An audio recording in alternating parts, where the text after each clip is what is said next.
पूरे यज्ञ के कारोबार के युद्ध स्थल में बाबा ने मातेश्वरी जगदम्बा को सबसे आगे रखा। स्थापना के कार्य में कितनी भी परिस्थितियां आई, मम्मा ने शिव शक्ति सेना का नेतृत्व किया। मम्मा को यज्ञ में आने के समय बाल आयु थी, 17 वर्ष की आयु में आई थी। उन्हें गृहस्थ व्यवहार का, दुनियादारी का भी अनुभव नहीं था, न धन से मददगार बन सकी थी। सभी तरह से विपरीत परिस्थितियां होते हुए भी वे अनुपम पुरुषार्थ का एक प्रतीक थी। उनको अपने शक्ति और अशक्ति का ज्ञान था। जब कोई ऐसा प्रश्न सामने आता था जिसका उत्तर उन्हें पता नहीं होता था, तब वे कहती थी कि जब पढ़ाने वाला स्वयं सन्मुख है तो क्यों न हम उनको ही पूछें, अभी तक हमें इस बात का पता नहीं है। मम्मा ने अपने बचपन में भविष्य के बारे में सोचा था कि मीरा आदि का गायन अभी तक सब करते हैं, तो मैं भी ऐसा कर्तव्य करके जाऊं जो सारी दुनिया मुझे याद करे।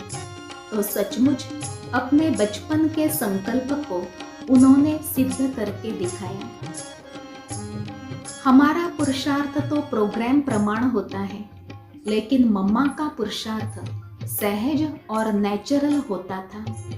इसलिए उन्होंने सहज संपूर्ण स्थिति को भी प्राप्त किया। एक बार दादी धैर्यमणि ने मम्मा से गेहूं साफ करने समय पूछा कि इस समय मम्मा आपका क्या संकल्प चल रहा है?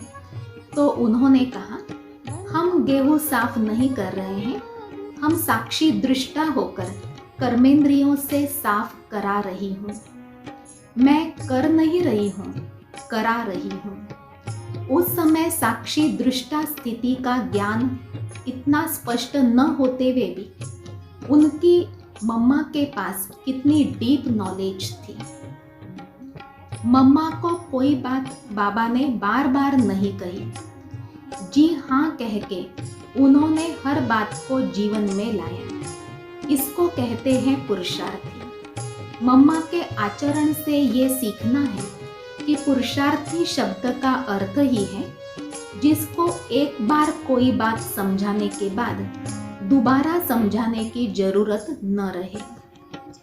एक बार आदि रतन रमेश भाई जी ने मम्मा से पूछा, आपसे पहले भी आई हुई बहुत बहनें यज्ञ में थी, फिर भी आपने पुरुषार्थ में सबसे आगे नंबर लिया। आपके अंदर ऐसी कौन सी बात है जो आप सबसे आगे चली गई? तो मम्मा ने उत्तर दिया, यह तो बहुत कठिन प्रश्न है, क्योंकि कोई व्यक्ति एक ही बात से आगे नहीं बढ़ता। कई बातों के तालमेल से व्यक्ति जीवन में आगे बढ़ता है।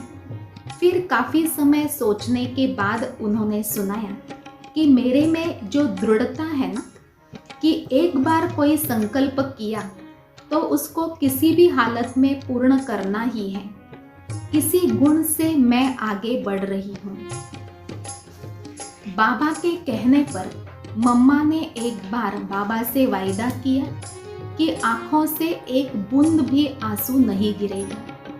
उसके बाद कितनी बातें हुई और कितने भी प्यार के भावुक प्रसंग भी हुए, परंतु उन भावुक प्रसंगों में भी उनकी आंख से कभी अश्रुधारा नहीं बही। ये उनकी दृढ़ता के कारण पास होने का एक अनुभव है। मुंबई में चौपाटी पर लगे एक एडवर्टाइज के बारे में उनसे विचार पूछा तो उन्होंने कहा, जिस समय वे क्लास में होती हैं उसी समय सामने दृष्टि डालती हैं, नहीं तो मम्मा के लिए इस दुनिया का कोई अस्तित्व नहीं है। इतना वैराग था उनको पुरानी दुनिया से।